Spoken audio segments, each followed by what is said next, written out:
Hello students. ਤਾਂ ਆਪਾਂ ਪੜ੍ਹਿਆ ਸੀ ਬੱਚੋ ਪਿਛਲੀ ਵੀਡੀਓ ਵਿੱਚ ਭਾਰਤ ਦੇ ਵਾਇਸਰਾਏ, ਤਾਂ ਉਸ ਦਾ ਪਹਿਲਾ ਭਾਗ ਪੜ੍ਹਿਆ ਸੀ ਆਪਾਂ। ਅੱਜ ਆਪਾਂ ਪੜਾਂਗੇ ਦੂਸਰਾ ਭਾਗ। ਤਾਂ ਦੂਸਰੇ ਭਾਗ ਦੇ ਜਿੰਨੇ ਵੀ ਵਾਇਸਰਾਏ ਨੇ ਬੱਚੋ, ਤਾਂ ਉਹ ਸਾਰੇ ਹੀ ਬਹੁਤ ਜ਼ਿਆਦਾ ਇੰਪੋਰਟੈਂਟ ਨੇ। ਧਿਆਨ ਦੇ ਨਾਲ ਇੱਕ ਇੱਕ ਵਾਇਸਰਾਏ ਬਾਰੇ ਪੜ੍ਹਨਾ ਹੈ ਬੱਚੋ ਆਪਾਂ। 1899 ਤੋਂ ਲੈ ਕੇ 1947 ਤੱਕ। ਤਾਂ ਦੂਸਰਾ ਭਾਗ ਹੈ ਅੱਜ ਵਾਇਸਰਾਇਜ਼ ਦਾ 1899 ਤੋਂ ਲੈ ਕੇ 1947 ਤੱਕ। ਤਾਂ ਇਸ ਦੂਸਰੇ ਭਾਗ ਦੇ ਵਿੱਚ ਜਿਹੜੇ ਪਹਿਲੇ ਵਾਇਸਰਾਏ ਸੀ ਉਹਨਾਂ ਦਾ ਨਾਮ ਸੀ ਲਾਰਡ ਕਰਜ਼ਨ। 1899 ਤੋਂ 1905 ਤੱਕ। ਤਾਂ ਇਹਨਾਂ ਦੇ ਟਾਈਮ ਦੇ ਵਿੱਚ ਭਾਰਤੀ ਪੁਰਾਤੱਤਵ ਵਿਭਾਗ ਦੀ ਸਥਾਪਨਾ ਕੀਤੀ ਗਈ। ਲਾਰਡ ਕਰਜ਼ਨ ਨੇ ਕੀਤੀ। ਭਾਰਤੀ ਪੁਰਾਤੱਤਵ ਵਿਭਾਗ, ਇੰਡੀਅਨ ਆਰਕੋਲੋਜੀਕਲ ਡਿਪਾਰਟਮੈਂਟ, ਹਾਂਜੀ, ਤਾਂ ਇਸ ਦੀ ਸਥਾਪਨਾ ਕਿਸਨੇ ਕਰਵਾਈ ਸੀ? ਲਾਰਡ ਕਰਜ਼ਨ ਨੇ। ਸਿੰਚਾਈ ਵਿਭਾਗ, ਪੁਲਿਸ ਵਿਭਾਗ, विश्व विद्यालय अधिनियम,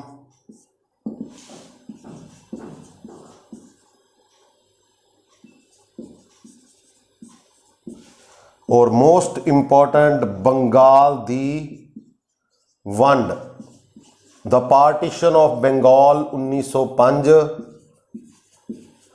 स्वदेशी अंदोलन,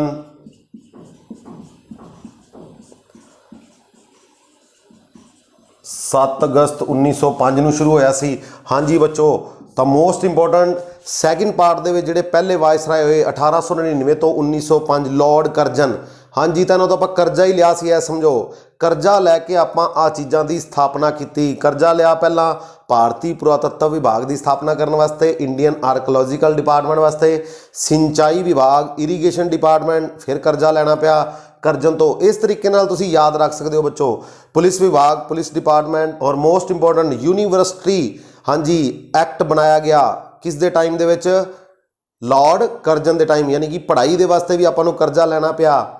ਔਰ ਬੰਗਾਲ ਦੀ ਵੰਡ ਸਭ ਤੋਂ ਜ਼ਿਆਦਾ important, most important, partition of Bengal, ਕਿਉਂਕਿ ਉਸ ਟਾਈਮ ਬੰਗਾਲ ਭਾਰਤ ਦਾ ਬਹੁਤ ਵੱਡਾ ਪ੍ਰਾਂਤ ਸੀ। ਆਪਾਂ ਇਹ ਅਲੱਗ ਵੀ ਵੀਡੀਓ ਕਰ ਚੁੱਕੇ ਹਾਂ, ਪਾਰਟੀਸ਼ਨ ਆਫ ਬੰਗਾਲ। ਤਾਂ ਉਸ ਦੀ ਵੰਡ ਕਿਸਨੇ ਕੀਤੀ ਸੀ? ਲਾਰਡ ਕਰਜ਼ਨ ਨੇ। स्वदेशी अंदोलन, स्वदेशी मूवमेंट चलाया गया बंगाल की वंड के खिलाफ। तो वह शुरू होया सी 7 अगस्त 1905 ਨੂੰ बच्चों। इस तो बाद अगले वायसराय बने लॉर्ड करजन तो बाद लॉर्ड मिंटो सैकिंड, 1905 तो 1910। 1905 तो लैके 1910 तक लॉर्ड मिंटो ਦਿੱਤਿਆ। Lord Minto second. ਤਾਂ ਇਹਨਾਂ ਦੇ ਟਾਈਮ ਦੇ ਵਿੱਚ ਮੁਸਲਿਮ ਲੀਗ ਦੀ ਸਥਾਪਨਾ ਹੋਈ 1906 ਦੇ ਵਿੱਚ। ਸੂਰਤ ਦੀ ਵੰਡ, ਕਾਂਗਰਸ ਦੀ ਜਿਹੜੀ ਸੂਰਤ ਵੰਡ ਹੋਈ ਸੀ 1907 ਦੇ ਵਿੱਚ।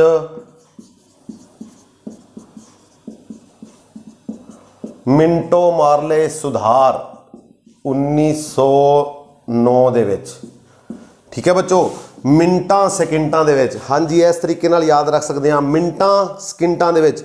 ਮਿੰਟਾਂ ਦੇ ਵਿੱਚ ਹੀ ਦੇਖੋ ਮੁਸਲਿਮ ਲੀਗ ਦੀ ਸਥਾਪਨਾ ਹੋ ਗਈ। ਢਾਕਾ ਦੇ ਵਿੱਚ ਹੋਈ ਸੀ 1906 ਵਿੱਚ। ਇਹ ਵੀ ਆਪਾਂ ਅਲੱਗ ਵੀਡੀਓ ਕੀਤੀ ਹੋਈ ਹੈ, ਤੁਸੀਂ ਦੇਖ ਸਕਦੇ ਹੋ ਪਲੇਲਿਸਟ ਵਿੱਚ ਜਾ ਕੇ। ਮੁਸਲਿਮ ਲੀਗ ਦੀ ਸਥਾਪਨਾ 1907। ਕਾਂਗਰਸ ਜਿਹੜੀ ਆ ਉਹ ਦੋ ਭਾਗਾਂ ਦੇ ਵਿੱਚ ਵੰਡੀ ਗਈ। ਸੂਰਤ ਸਪਲਿਟ 1907 ਦੇ ਵਿੱਚ। ਹਾਂਜੀ, ਗਰਮ ਦਲ ਔਰ ਨਰਮ ਦਲ ਦੇ ਵਿੱਚ। और मिंटो मारले सुधार, हाँ जी, government of Indian council act 1909 आया, जिसनों मिंटो मारले सुधार का नाम दिता गया सी। तो यह भी कदों होया बच्चों? कौन वायसराय सी? मिंटा सकिंटा वाला वायसराय, हाँ जी, मिंटो सैकिंड। इस तो बाद अगले वायसराय बने बच्चों लॉर्ड हार्डिंग। लॉर्ड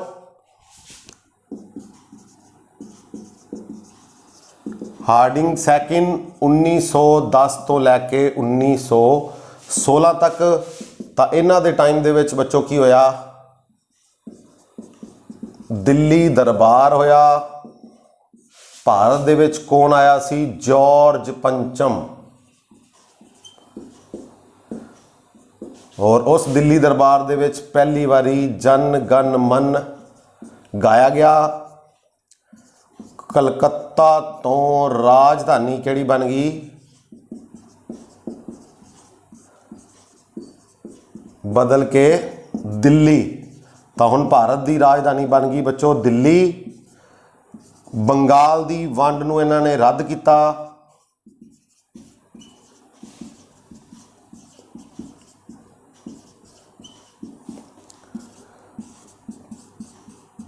पहला विश्व युद्ध जिहड़ा है वो शुरू होया, जिहड़ा कि 1914 दे विच शुरू होया सी और 1918 दे विच खत्म होया।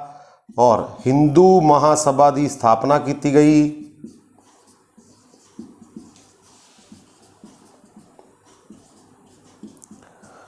मदन मोहन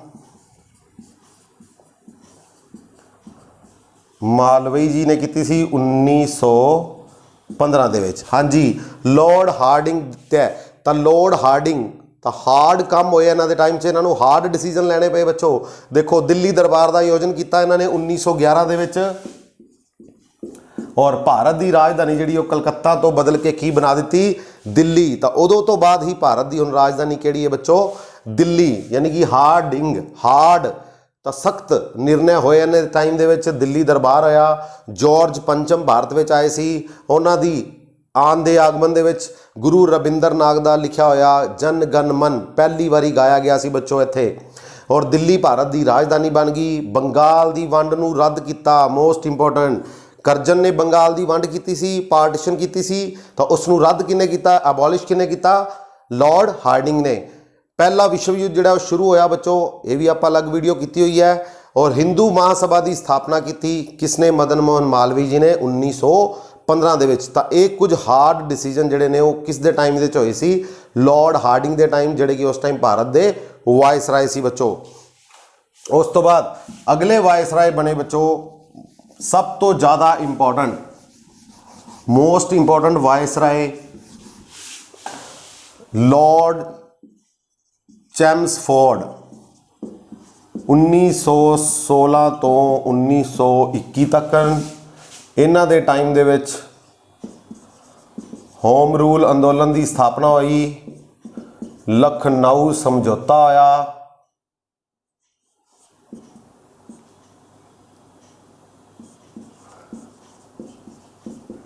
लखनऊ पैकेट। गांधी जी ने अपना पहला अंदोलन शुरू किया चंपारण दे विच 1917 दे विच। रॉलेट एक्ट, जलियांवाला बाग हत्याकांड,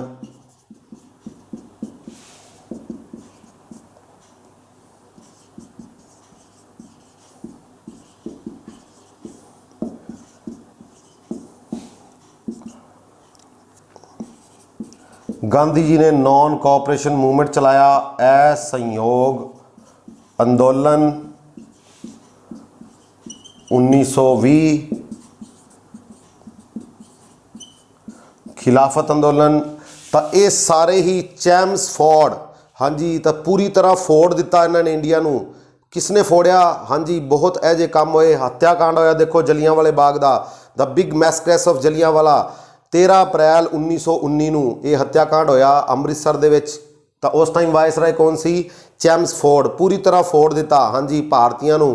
रॉलेट एक्ट बनाया इसने, हाँ जी, government of India act 1919, Bharat council act, Indian council act 1919, Rowlatt act. ना दलील ना वकील, ठीक है ना अपील। तो इस एक्ट के अकॉर्डिंग भारतीयों नूं ये वाला काला कानून जिसका नाम दिता गया। तो ये भी पास किस दे टाइम च होया, लॉर्ड चैम्सफोर्ड दे टाइम। गांधी जी ने अपना पहला सत्याग्रह किया भारत दे विच, पहला अंदोलन कह लो उन्हों का चंपारण बिहार दे विच 1917 दे विच। होम रूल अंदोलन शुरू होया 1916 विच, मैडम एनी बेसेंट और बाल गंगाधर तिलक ने शुरू किया 1916 विच। लखनऊ समझौता होया कांग्रेस अते मुस्लिम लीग दे विचकार 1916, लखनऊ पैकेट। तो ये सारा कुछ किस दे टाइम दे विच होया, चैम्सफोर्ड दे टाइम विच। तां ही कह रहा मैं बहुत ज़्यादा इंपॉर्टेंट है लॉर्ड चैम्सफोर्ड, हाँ जी, फोड़ दिता इसने। तो जलियांवाला बाग हत्याकांड, रॉलेट एक्ट और नॉन कोऑपरेशन मूवमेंट चलाया महात्मा गांधी जी ने। जलियांवाला बाग हत्याकांड तो बाद 1920 दे विच non cooperation movement, most important 1920 दे विच शुरू होया सी। खिलाफत अंदोलन चलाया मुसलमानों ने, यह भी 1920 दे विच बच्चों। तो ये सारे काम किस दे टाइम च होए, लॉर्ड चैम्सफोर्ड। ਤਾਂ ਇਸ ਤੋਂ ਬਾਅਦ ਅਗਲੇ ਵਾਇਸਰਾਏ ਬਣੇ Lord reading. Lord reading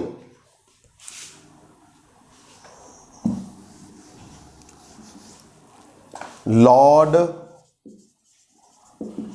reading 1921 ਤੋਂ 1926 ਇਹਨਾਂ ਦੇ ਟਾਈਮ ਦੇ ਵਿੱਚ ਚੋਰਾ ਚੋਰੀ ਦੀ ਘਟਨਾ ਹੋਈ 5 ਫਰਵਰੀ 1922 ਨੂੰ, ਜਿਸ ਕਰਕੇ ਮਹਾਤਮਾ ਗਾਂਧੀ ਨੂੰ ਅਸਹਿਯੋਗ ਅੰਦੋਲਨ ਜਿਹੜਾ ਵਾਪਿਸ ਲੈਣਾ ਪਿਆ। ਇਸ ਜਗ੍ਹਾ ਤੇ 22 ਪੁਲਿਸ ਵਾਲਿਆਂ ਨੂੰ ਜਿੰਦਾ ਜਲਾਤਾ ਸੀ ਲੋਕਾਂ ਨੇ। ਤਾਂ ਇਸ ਕਰਕੇ ਇਸ ਘਟਨਾ ਤੋਂ ਬਾਅਦ ਨੌਨ ਕੋਆਪਰੇਸ਼ਨ ਮੂਵਮੈਂਟ ਜਿਹੜਾ ਕਿ ਬਹੁਤ ਵਧੀਆ ਚੱਲ ਰਿਹਾ ਸੀ ਉਸ ਨੂੰ ਵਾਪਿਸ ਲੈਣਾ ਪਿਆ। ਕਿਸ ਦੇ ਦੁਆਰਾ? ਮਹਾਤਮਾ ਗਾਂਧੀ ਦੁਆਰਾ।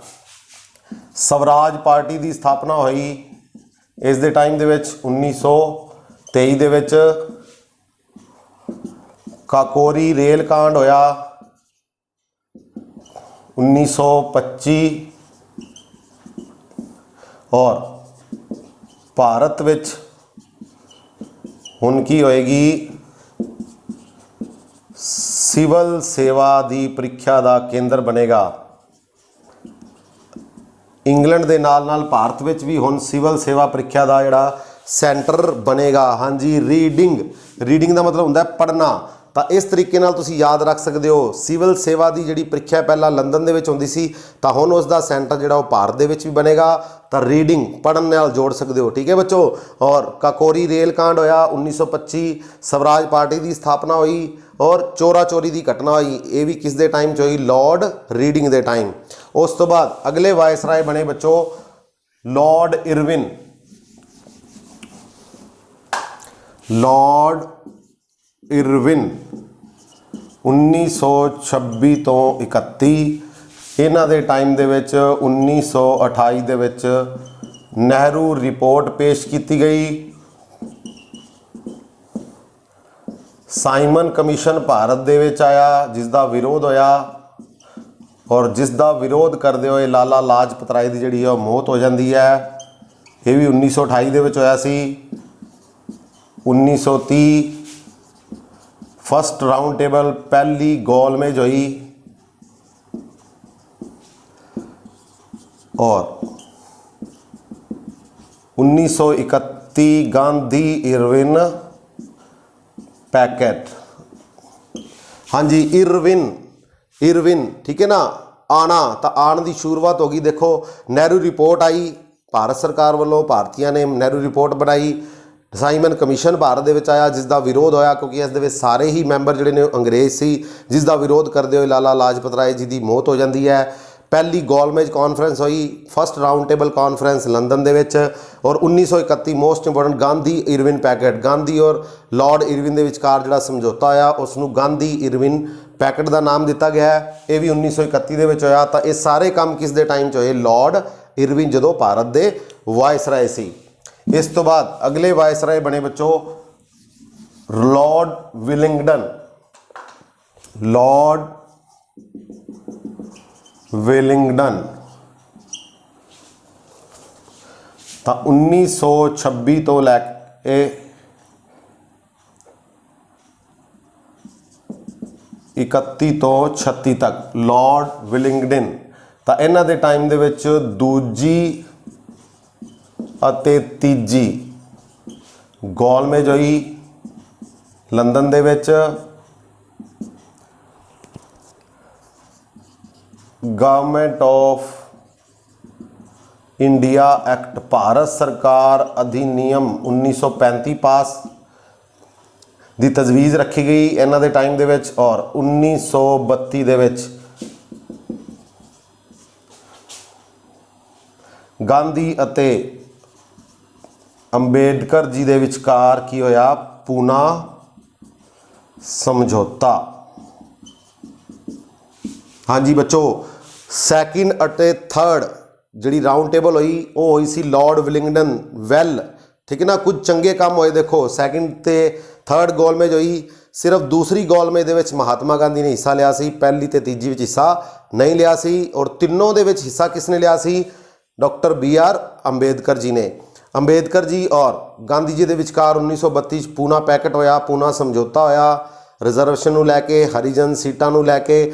ਔਰ 1935 ਦੇ ਵਿੱਚ ਗਵਰਨਮੈਂਟ ਆਫ ਇੰਡੀਆ ਐਕਟ ਜਿਹੜਾ ਉਹ ਰੱਖਿਆ ਗਿਆ, ਤਜਵੀਜ਼ ਰੱਖੀ ਗਈ ਔਰ ਬਾਅਦ ਜਿਸ ਨੂੰ ਪਾਸ ਕਰ ਦਿੱਤਾ ਗਿਆ। ਔਰ ਇਸੇ ਦੇ ਆਧਾਰ ਤੇ ਹੀ ਬਾਅਦ ਵਿੱਚ ਭਾਰਤ ਦਾ ਜਿਹੜਾ ਕਿ ਤਿਆਰ ਕੀਤਾ ਗਿਆ ਸੰਵਿਧਾਨ ਤਿਆਰ ਕੀਤਾ ਗਿਆ। ਲਗਭਗ ਇਸ ਦੀਆਂ 75% ਰਿਕਮੈਂਡੇਸ਼ਨ ਭਾਰਤੀ ਸੰਵਿਧਾਨ ਦੇ ਵਿੱਚ ਸ਼ਾਮਿਲ ਕੀਤੀਆਂ ਗਈਆਂ। ਤਾਂ ਕੁਝ ਚੰਗੇ ਕੰਮ ਹੋਏ ਕਿਸ ਦੇ ਟਾਈਮ? ਵਿਲਿੰਗਡਨ ਦੇ ਟਾਈਮ, ਲਾਰਡ ਵਿਲਿੰਗਡਨ। ਤਾਂ ਇਸ ਤੋਂ ਬਾਅਦ ਅਗਲੇ ਵਾਇਸਰਾਏ ਬਣੇ ਲਾਰਡ ਲਿਨਲਿਥਗੋ।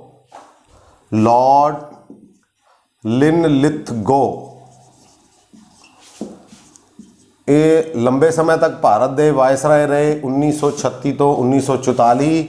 ਇਹਨਾਂ ਦੇ ਟਾਈਮ ਦੇ ਵਿੱਚ ਪਹਿਲੀ ਵਾਰੀ ਆਮ ਚੁਣਾਵ ਹੋਏ ਭਾਰਤ ਦੇ ਵਿੱਚ 1937 ਦੇ ਵਿੱਚ ਪਹਿਲੇ ਆਮ ਚੁਣਾਵ। ਔਰ ਇਹਨਾਂ ਨੇ ਅਗਸਤ ਆਫਰ ਦਿੱਤੀ ਭਾਰਤ ਸਰਕਾਰ ਨੂੰ 1940 ਦੇ ਵਿੱਚ। ਸੈਕਿੰਡ ਵਰਲਡ ਵਾਰ ਸ਼ੁਰੂ ਹੋਈ 1939 ਤੋਂ ਲੈ ਕੇ 1945 ਤੱਕ ਚੱਲੀ। ਤਾਂ ਉਸ ਟਾਈਮ ਵੀ ਭਾਰਤ ਦੇ ਵਾਇਸਰਾਏ ਕੌਣ ਸੀ? ਲਾਰਡ ਲਿਨਲਿਥਗੋ। ਭਾਰਤ ਛੱਡੋ ਅੰਦੋਲਨ 8 ਅਗਸਤ 1942 ਨੂੰ ਸ਼ੁਰੂ ਹੋਇਆ। ਔਰ ਭਾਰਤ ਦੇ ਵਿੱਚ ਕ੍ਰਿਪਸ ਮਿਸ਼ਨ ਆਇਆ ਜਿਸ ਨੂੰ ਕਿ ਭਾਰਤੀਆਂ ਨੇ ਐਕਸੈਪਟ ਨਹੀਂ ਕੀਤਾ। ਹਾਂਜੀ, ਤਾਂ ਗੋ ਦੀ ਸ਼ੁਰੂਆਤ ਹੋ ਗਈ ਇੱਥੋਂ, ਯਾਨੀ ਕਿ ਅੰਗਰੇਜ਼ਾਂ ਦੀ ਵਾਪਸੀ ਦੀ ਸ਼ੁਰੂਆਤ ਹੋ ਗਈ ਬੱਚੋ ਲਾਰਡ ਲਿਨਲਿਥਗੋ ਦੇ ਟਾਈਮ। ਇਹ ਲੰਬੇ ਸਮੇਂ ਤੱਕ ਲਗਭਗ 8 ਸਾਲ ਭਾਰਤ ਦੇ ਵਾਇਸਰਾਏ ਰਹੇ। ਆਮ ਚੁਣਾਵ ਹੋਏ ਪਹਿਲੀ ਵਾਰੀ ਭਾਰਤ ਵਿੱਚ 1937 ਵਿੱਚ, ਪਹਿਲੇ ਜਨਰਲ ਇਲੈਕਸ਼ਨ। ਅਗਸਤ ਆਫਰ ਦਿੱਤੀ ਲਾਰਡ ਲਿਨਲਿਥਗੋ ਨੇ ਜਿਸ ਨੂੰ ਭਾਰਤੀਆਂ ਨੇ ਰਿਜੈਕਟ ਕਰਤਾ। ਦੂਸਰੇ ਵਰਲਡ ਵਾਰ ਦੀ ਸ਼ੁਰੂਆਤ ਹੋਈ, ਦੂਸਰੇ ਵਿਸ਼ਵ ਯੁੱਧ ਦੀ ਸ਼ੁਰੂਆਤ ਹੋਈ। ਭਾਰਤ ਛੱਡੋ ਅੰਦੋਲਨ ਸ਼ੁਰੂ ਹੋਇਆ। ਹਾਂਜੀ, ਲਾਸਟ ਅੰਦੋਲਨ ਭਾਰਤ ਦਾ। ਇਸ ਤੋਂ ਬਾਅਦ ਭਾਰਤ ਦੇ ਵਿੱਚ ਕੋਈ ਵੀ ਅੰਦੋਲਨ ਨਹੀਂ ਚੱਲਿਆ ਔਰ ਇਹ ਲਾਸਟ ਅੰਦੋਲਨ ਸੀ ਭਾਰਤ ਦਾ। ਔਰ ਪਹਿਲਾ ਅਜਿਹਾ ਅੰਦੋਲਨ ਜਿਹੜਾ ਕਿ ਕਿਸੇ ਬਿਨਾਂ ਵਧੀਆ ਚੰਗੇ ਲੀਡਰ ਤੋਂ ਬਿਨਾਂ ਹੀ ਜਿਹੜਾ ਭਾਰਤ ਦੇ ਵਿੱਚ ਸਕਸੈਸਫੁਲ ਹੋ ਗਿਆ ਬੱਚੋ। ਔਰ ਕ੍ਰਿਪਸ ਮਿਸ਼ਨ ਭਾਰਤ ਵਿੱਚ ਆਇਆ ਸਰ ਸਟੈਨਫਰਡ ਕ੍ਰਿਪਸ ਦੀ ਪ੍ਰਧਾਨਗੀ ਹੇਠਾਂ। ਤਾਂ ਇਸ ਮਿਸ਼ਨ ਨੂੰ ਵੀ ਵਾਪਿਸ ਭੇਜਤਾ ਭਾਰਤੀਆਂ ਨੇ। ਤਾਂ ਯਾਨੀ ਕਿ ਭਾਰਤ ਵਿੱਚੋਂ ਅੰਗਰੇਜ਼ਾਂ ਦੇ ਬੈਕ ਹੋਣ ਦੀ, ਯਾਨੀ ਕਿ ਅੰਗਰੇਜ਼ਾਂ ਦੇ ਵਾਪਸੀ ਜਾਣ ਦੀ ਜਿਹੜੀ ਹੈ ਸ਼ੁਰੂਆਤ ਹੋ ਗਈ। ਇਸ ਤਰੀਕੇ ਨਾਲ ਤੁਸੀਂ ਲਾਰਡ ਲਿਨਲਿਥਗੋ ਦਾ ਟਾਈਮ ਪੀਰੀਅਡ ਯਾਦ ਰੱਖ ਸਕਦੇ ਹੋ ਬੱਚੋ। ਇਸ ਤੋਂ ਬਾਅਦ ਅਗਲੇ ਆਏ ਲਾਰਡ ਵੇਵਲ।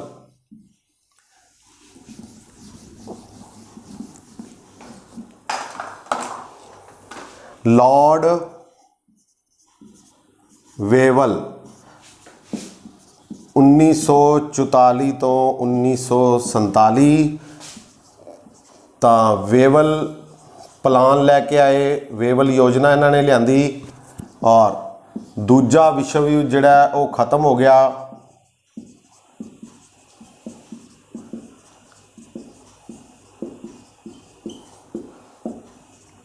1945 ਵਿੱਚ ਖਤਮ ਹੋ ਗਿਆ। 1939 ਵਿੱਚ ਸ਼ੁਰੂ ਹੋਇਆ ਸੀ। ਕੈਬਨਿਟ ਮਿਸ਼ਨ ਭਾਰਤ ਦੇ ਵਿੱਚ ਆਇਆ ਇਹਨਾਂ ਦੇ ਟਾਈਮ 16 ਮਈ 1946 ਨੂੰ ਔਰ 20 ਫਰਵਰੀ 1947 ਨੂੰ ਐਟਲੀ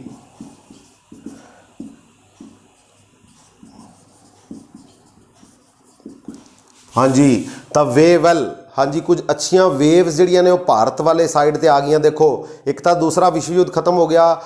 ਅਮਰੀਕਾ ਨੇ 2 ਬੰਬ ਸੁੱਟੇ ਸੀ USA ਨੇ, ਕਿਸ ਦੇ ਉੱਪਰ? ਹਾਂਜੀ, ਜਾਪਾਨ ਦੇ ਉੱਪਰ 6 ਅਗਸਤ ਔਰ 9 ਅਗਸਤ ਨੂੰ 1945 ਨੂੰ ਨਾਗਾਸਾਕੀ ਔਰ ਹੀਰੋਸ਼ੀਮਾ ਦੇ ਉੱਪਰ 2 ਬੰਬ ਸੁੱਟੇ ਸੀ। ਉਹਨਾਂ ਤੋਂ ਬਾਅਦ ਜਿਹੜਾ ਆਤਮ ਸਮਰਪਣ ਕਰਤਾ ਜਾਪਾਨ ਨੇ ਔਰ ਦੂਸਰਾ ਵਿਸ਼ਵ ਯੁੱਧ 1945 ਵਿੱਚ ਖਤਮ ਹੋ ਗਿਆ। ਵੇਵਲ ਪਲਾਨ ਲੈ ਕੇ ਆਏ, ਇਹ ਵੇਵਲ ਪਲਾਨ ਭਾਰਤ ਦੇ ਲਈ। ਔਰ ਕੈਬਨਿਟ ਮਿਸ਼ਨ ਭਾਰਤ ਦੇ ਵਿੱਚ ਆਇਆ ਜਿਸ ਦੇ ਅਕੋਰਡਿੰਗ ਭਾਰਤ ਦੇ ਵਿੱਚ ਸੰਵਿਧਾਨ ਨੂੰ ਤਿਆਰ ਕੀਤਾ ਗਿਆ। 16 ਮਈ 1946 ਨੂੰ ਇਹ ਮਿਸ਼ਨ ਭਾਰਤ ਵਿੱਚ ਆਇਆ। ਇਹ ਵੀ ਆਪਾਂ ਵਿੱਚੋਂ ਪੜ੍ਹ ਚੁੱਕੇ ਹਾਂ। ਔਰ 20 ਫਰਵਰੀ 1947 ਨੂੰ ਉਸ ਟਾਈਮ ਇੰਗਲੈਂਡ ਦੇ PM ਸੀ, ਜਿਹੜੇ PM ਆਫ ਇੰਗਲੈਂਡ, UK ਦੇ PM, ਬ੍ਰਿਟੇਨ ਦੇ PM ਨੇ ਘੋਸ਼ਣਾ ਕੀਤੀ 20 ਫਰਵਰੀ 1947 ਨੂੰ ਵੀ ਭਾਰਤ ਨੂੰ ਜਿਹੜਾ ਉਹ ਆਜ਼ਾਦ कर दिता जाएगा। तो ये कुछ चंगियां वेव्स आईयां, इस तरीके नाल तुसीं याद रख सकते हो। और इस तो बाद लास्ट वायसराय बने भारत दे,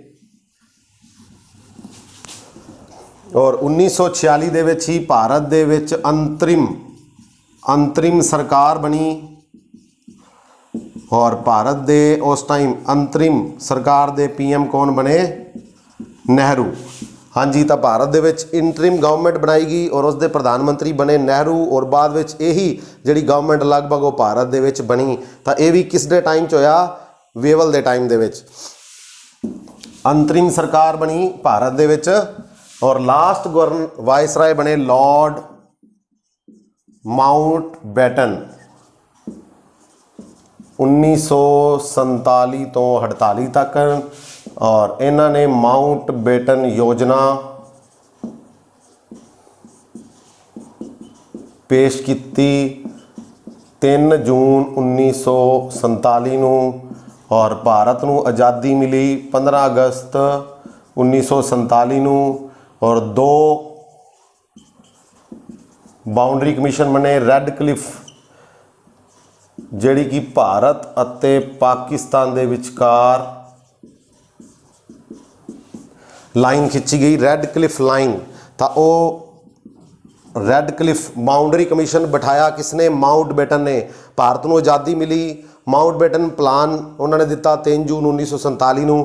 15 अगस्त 1947 नूं भारत को आज़ादी मिली। एक दिन पहला 14 अगस्त 1947 नूं भारत के 2 अलग अलग भाग कर दिते गए, एक बनाया गया पाकिस्तान, और भारत ते पाकिस्तान के विचकार जिहड़ी लाइन है वो है रैड क्लिफ लाइन बच्चों। और यही बाद विच भारत दे अंतिम गवर्नर जनरल बनाए गए लॉर्ड माउंटबेटन। आज़ादी तो बाद भारत दे अंतिम गवर्नर जनरल, हाँ जी, भारत दे लास्ट वायसराय कौन बने? माउंटबेटन।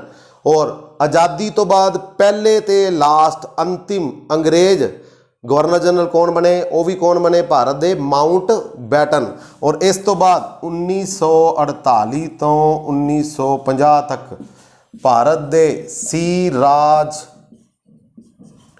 गोपालचारी ये पहले अते आखिरी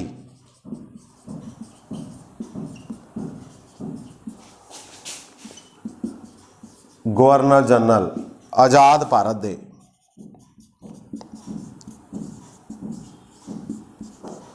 हाँ जी, फ्री इंडिया दे फस्ट एंड लास्ट भारती गवर्नर जनरल कौन सी? वो सी राजगोपालचारी।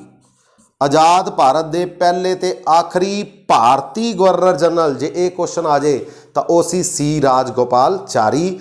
आज़ाद भारत दे पहले अंग्रेज गवर्नर जनरल तो फिर आएगा माउंटबेटन। और भारत दे अंतिम वायसराय वो भी कौन? माउंटबेटन। ठीक है जी, अंतिम वायसराय माउंटबेटन।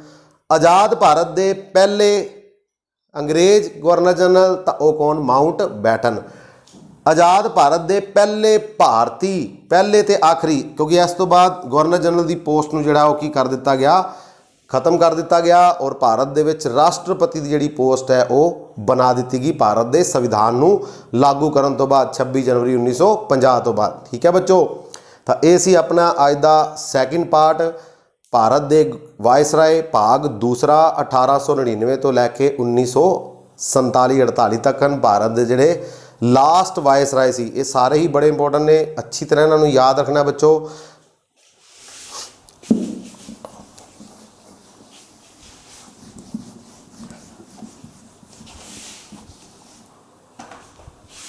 लॉर्ड कर्जन 1899 तो 1905, लॉर्ड मिंटो सैकिंड 1905 तो 10,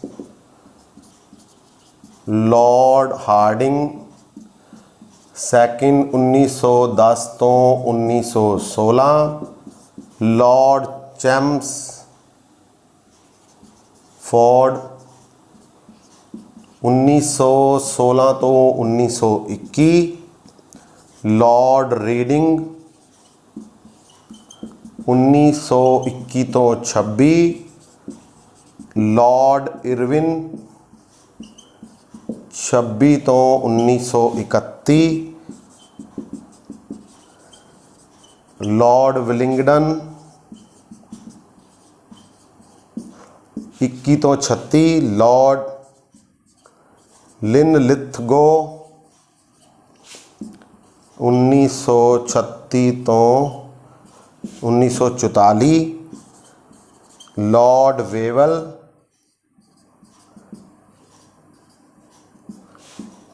और लॉर्ड माउंटबेटन 1947 तो 48। ठीक है बच्चों, तो ये सी अपना अज का दूसरा पार्ट वायसराय का सैकेंड पार्ट 1947 तक। भारत के लास्ट वायसराय माउंटबेटन, आज़ाद भारत के पहले गवर्नर जनरल माउंटबेटन, जे पहले भारती आ जाए पहले भारती तो आखिरी भारती गवर्नर जनरल फिर सी राजगोपालचारी। ठीक है बच्चों, ओके, थैंक यू।